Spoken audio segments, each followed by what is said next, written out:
www.hubburrasool.net. ഇന്ന് നമ്മുടെ യുവാക്കൾ സോഷ്യൽ നെറ്റ്വർക്കുകളുടെ ലോകത്ത് ജീവിക്കുകയാണ്. സോഷ്യൽ നെറ്റ്വർക്കുകളുടെ ബാധയേറ്റ് ജീവിക്കുകയാണ്. അടുത്തുള്ളവരെ അറിയാൻ നേരമില്ല, വീട്ടുകാരെ നോക്കാൻ നേരമില്ല, നാട്ടുകാരെ അറിയാൻ നേരമില്ല. സോഷ്യൽ നെറ്റ്വർക്കുകളിൽ മനുഷ്യൻ കഴിഞ്ഞുകൂടുകയാണ്. എന്നാൽ മോനെ, നിന്റെ കയ്യിലേക്ക് വാട്സപ്പ് വഴി എത്തിച്ചേരുന്ന മെസ്സേജുകൾ, അതിൽ എത്രയോ മെസ്സേജുകൾ കള്ളമാണ്, അടിസ്ഥാനമില്ലാത്ത കാര്യമാണ്. ഒന്നാമതായി നിന്റെ മൂലധനമെന്ന് പറയുന്നത് സമയമാണ്. ആ സമയം വെറുതെ കളയാനുള്ളതല്ല. ആ സമയം നിനക്ക് ലോകത്തുള്ള എല്ലാ കാര്യങ്ങളിലും കണ്ണിട്ട് കളയാനുള്ളതല്ല. സമയത്തിന് മൂല്യം കൽപ്പിക്കുന്നവന് വാട്സപ്പുമായി ബന്ധപ്പെട്ട് സമയം കളയാൻ കഴിയില്ല. അനിവാര്യമായും ഗുണപരമായുമുള്ള കാര്യങ്ങൾ അതിലില്ലെന്ന് ഞാൻ പറയുന്നില്ല. കുറെ ഉപകാരമായ കാര്യങ്ങളുണ്ടാകാം, അതിനെ ഒന്നും ഞാനൊരു മേഖലയിലും നിഷേധിക്കാനില്ല. പക്ഷേ ഇന്ന് നല്ലൊരു ശതമാനം ജനങ്ങളുടെയും സമയം വാട്സാപ്പിൽ നഷ്ടപ്പെട്ടുകൊണ്ടിരിക്കുകയാണ്. അതിൽ വരുന്നത് സത്യമാണോ അസത്യമാണോ എന്നറിയാതെ കിട്ടിയവൻ കിട്ടിയത് വെച്ചങ്ങ് ഷെയർ ചെയ്യുകയാണ്. അവിടെയാണ് മദീനയുടെ നായകന്റെ താക്കീത് വരുന്നത്. മോനെ, നിനക്ക് കിട്ടുന്ന വിവരങ്ങൾ ശരിയോ തെറ്റോ എന്നറിയാതെ നീ പറയാൻ പാടില്ല. ഹബീബായ സല്ലല്ലാഹു അലൈഹി വസല്ലം തങ്ങൾ പറയുകയാണ്, കഫാ ബിൽ മർഇ കദിബൻ അയ്യുഹദ്ദിസ ബികുല്ലി മാ സമിഅ. കഫാ ബിൽ മർഇ കദിബൻ അയ്യുഹദ്ദിസ ബികുല്ലി മാ സമിഅ. ഒരു മനുഷ്യൻ കള്ളനാകാൻ മതിയായതാണ്, കളവിന്റെ ആളാകാൻ മതിയായതാണ്. അയ്യുഹദ്ദിസ ബികുല്ലി മാ സമിഅ.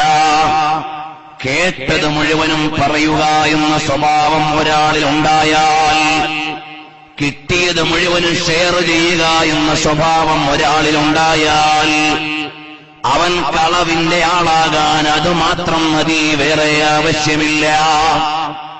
അതുമാത്രം മതി മോനെ അയാളെ കള്ളനാകാൻ. നീ നിന്റെ കയ്യിലേക്ക് വരുന്ന സന്ദേശങ്ങൾ ശരിയോ തെറ്റോ ഉള്ളതോ ഇല്ലാത്തതോ എന്നറിയാതെ നീ അങ്ങ് ഷെയർ ചെയ്യുകയാണെങ്കിൽ നീ കള്ളത്തിന്റെ ആളാകാൻ അത് മതി മോനെ. നീ അങ്ങനെ തെറ്റിന്റെ ആളാകാൻ പാടില്ല. ഇടം വലം നോക്കാതെ കിട്ടുന്നത് മുഴുവനും ഷെയർ ചെയ്തുകൂടാ. അറിയുമോ സഹോദരന്മാരെ, അങ്ങനെ നിങ്ങൾ ഷെയർ ചെയ്തുകൂടാ. ഇനി ഉള്ളതാണെന്നറിഞ്ഞാൽ തന്നെ എല്ലാം ഷെയർ ചെയ്യാൻ പറ്റുമോ? ഇല്ല. ഇത് ഞാൻ പറയുന്നത് സൈദ്ധാന്തികമായിട്ടല്ല. കഴിഞ്ഞ 2 ദിവസങ്ങളിൽ ഞാൻ എന്റെ വേദിയിൽ ഓർമ്മപ്പെടുത്തിയിട്ടുണ്ട്. അതാ വാട്സാപ്പിലൂടെ, ഓൺലൈനിലൂടെ എന്റെ പ്രഭാഷണം കേൾക്കുന്നവർ കേട്ടിട്ടുണ്ടാകണം. അതാ പ്രിയമുള്ള സഹോദരന്മാരെ, ഒരടിസ്ഥാനവുമില്ലാതെ ആളുകൾ വാർത്തകളങ്ങ് ഷെയർ ചെയ്യുകയാണ്. എനിക്ക് തന്നെ നേരിട്ടറിയുന്ന കുറെ കാര്യങ്ങളുണ്ട്. കഴിഞ്ഞ ആഴ്ചയിൽ ഞാൻ പൂനെയിൽ ചെന്നപ്പോൾ ഒരാൾ പറഞ്ഞു, ഉസ്താദേ, ഉസ്താദിന്റെ 2 മക്കളെ ഞാൻ കണ്ടു. ഹസൻ, ഹുസൈൻ എന്ന 2 മക്കളെ കണ്ടു. ഞാൻ ചോദിച്ചു, അതെവിടെന്നാണ് കണ്ടത്? ടിൻസുകളായ 2 മക്കളെയും ഞാൻ കണ്ടിട്ടുണ്ട്. ഇരട്ട മക്കളായി എനിക്ക് മക്കളില്ല. ഹസനും ഹുസൈനും എന്ന് പേരുള്ള മക്കളും ഇല്ല. പിന്നെ ഇയാൾ എവിടെന്നാണ് കണ്ടത്? ഞാനൊരു സ്ഥലത്ത് ചെന്നപ്പോൾ ടിൻസുകളായ ഒരേ പ്രസവത്തിലുള്ള 2 മക്കളെ ആ കുട്ടികളുടെ വാപ്പ കൊണ്ടുവന്നൊന്ന് മന്ത്രിക്കാൻ തന്നു. ഞാൻ അവരെ 2 കൈയിലായി വെച്ചുകൊണ്ട് ഫാത്തിഹയോ സ്വലാത്തോ ഒക്കെ ഓതിയിട്ട് മന്ത്രിച്ചു കൊടുത്തു. അപ്പോഴേ കാരോ എടുത്ത ഫോട്ടോ ദുനിയാവിലങ്ങ് ഷെയർ ചെയ്തു. ഏതോ ഒരുത്തൻ അടിക്കുറിപ്പെഴുതി ഇത് ഫാറൂഖ് നഈമിയുടെ മക്കളാണെന്ന്. അങ്ങനെ കണ്ട ഒരാൾ പറയുന്നു നിങ്ങളുടെ മക്കളെ കണ്ടു എന്ന്. പ്രിയമുള്ളവരെ, കുറെ ആളുകൾ ധരിച്ചുപോയി അതിന്റെ മക്കളാണെന്ന്. ഞാൻ നേരിട്ട് അറിയുകയാണ്. ഞാൻ ഇന്ന് ഇങ്ങോട്ട് വഴുതിന് വരുമ്പോൾ വീട്ടിൽ നിന്ന് വിളിക്കുന്നു വീട്ടുകാർ, എന്തേ നമ്മുടെ മക്കളെ കണ്ടു എന്ന് പറഞ്ഞിട്ട് പലരും വിളിക്കുന്നുണ്ടല്ലോ. ആ മക്കളേതാണ്? പ്രിയമുള്ളവരെ, കണ്ടില്ലേ? ഇതുപോലെ എന്തെല്ലാം പ്രചരണങ്ങളാണ് ഒരടിസ്ഥാനവുമില്ലാതെ അങ്ങ് പ്രചരിപ്പിക്കുകയാണ്. എത്രയോ ഗുരുതരമായ കാര്യങ്ങളാണ് നീ മറ്റുള്ളവരെ കുറിച്ച് എഴുതിയില്ലേ, എഴുതി വന്നത് പ്രചരിപ്പിച്ചില്ലേ? എന്റെ പ്രിയമുള്ള സഹോദരാ, അതുകൊണ്ട് നീ നിന്റെ സോഷ്യൽ നെറ്റ്വർക്കിൽ ഇടപെടുമ്പോ ഇവിടെ എന്റെ ഹബീബിന്റെ പാഠമെന്താണ്? കഫാബിൽ മർഇ കദിബൻ അയ്യുഹദ്ദിസ ബികുല്ലി മാ സമിഅ. കേട്ടതെല്ലാം കിട്ടിയതെല്ലാം ഷെയർ ചെയ്തുകൂടാ എന്നത് റസൂലുള്ളാഹിന്റെ പാഠമാണ്. അതുകൊണ്ട് എനിക്ക് എല്ലാം അങ്ങ് വിട്ടു പറഞ്ഞുകൂടാ. കഴിഞ്ഞ ആഴ്ചയിൽ ഗൾഫിൽ നിന്ന് ഒരാൾ വിളിക്കുന്നു, ഈ നാട്ടുകാരനാണ്. വിളിച്ചിട്ട് പറഞ്ഞു, ഉസ്താദേ, നിങ്ങൾ ആ ജൗഹരി മരണപ്പെട്ട ദുഃഖത്തിലായിരിക്കും എന്ന് വിചാരിച്ചിട്ടാണ് ഞാൻ രാവിലെ വിളിക്കാൻ. ഞാൻ ചോദിച്ചു, ഏത് ജൗഹരി? ഷഫീഖ് ജൗഹരി. അദ്ദേഹം കഴിഞ്ഞ റബീഉൽ അവ്വൽ 12 മൗലിദ് ഓതിയിട്ട് വരുന്ന വഴിക്കോ മരണപ്പെട്ടു പോയ ആളാണ്. അല്ലാഹു ഖബർ സ്വർഗ്ഗാക്കി കൊടുക്കട്ടെ. അതെടുത്തിട്ട് കഴിഞ്ഞ ആഴ്ച ഒരുത്തൻ പോസ്റ്റ് ചെയ്യുന്നു. ആളുകൾ മനസ്സിലാക്കുന്നു ഇന്നാണ് അദ്ദേഹം മരിച്ചത്. നിങ്ങൾ ആലോചിച്ചു നോക്കൂ, ഇതുപോലെ യാതൊരു തുമ്പും വാലുമില്ലാതെ ആളുകൾ തോന്നിയതുപോലെ തോന്നിയത് മുഴുവനും എഴുതിവിടുന്നൊരു ലോകമാണ്. നീ അതിലുണ്ട് വിശ്വസിക്കാൻ പാടില്ല. ഇനിയോ സോഷ്യൽ നെറ്റ്വർക്കായതുകൊണ്ട് ഹറാമ് ഹലാലാവൂല. പത്രത്തിൽ ജോലി ചെയ്യുന്ന മുസ്ലിമിന് ഇഷ്ടമുള്ളത് മുഴുവനും റിപ്പോർട്ട് ചെയ്യാൻ പറ്റില്ല.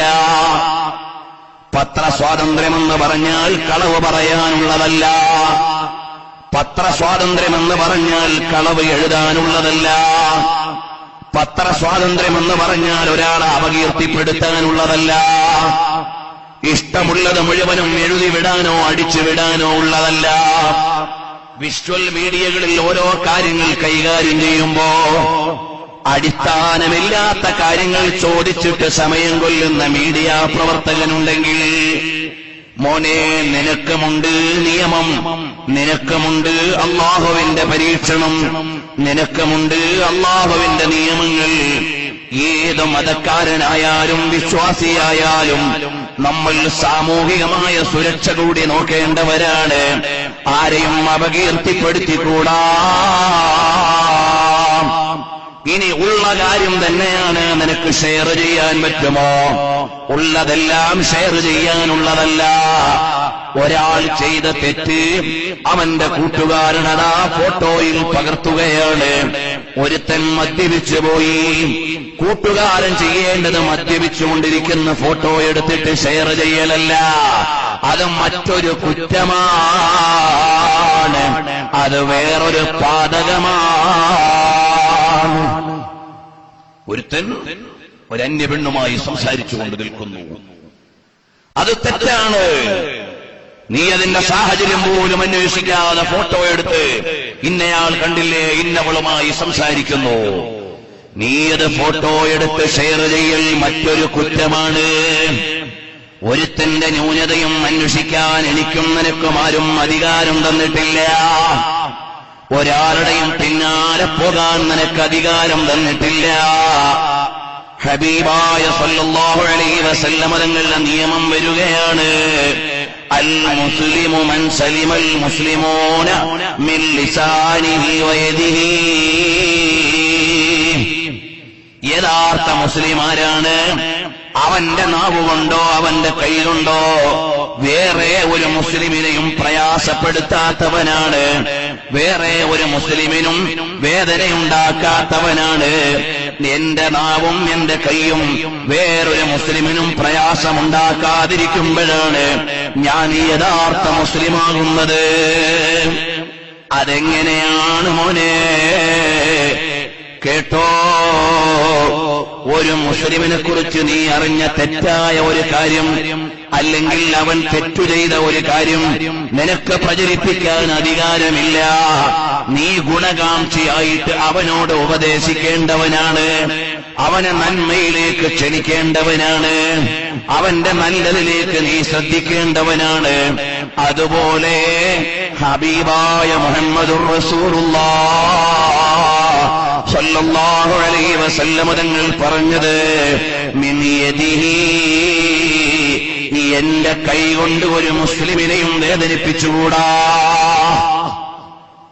കൈകൊണ്ട് വേദനിപ്പിക്കുക എന്ന് പറഞ്ഞാൽ പണ്ട് നമ്മൾ മനസ്സിലാക്കിയത് തല്ലുക, തള്ളുക, ഉന്തുക, പിടിക്കുക.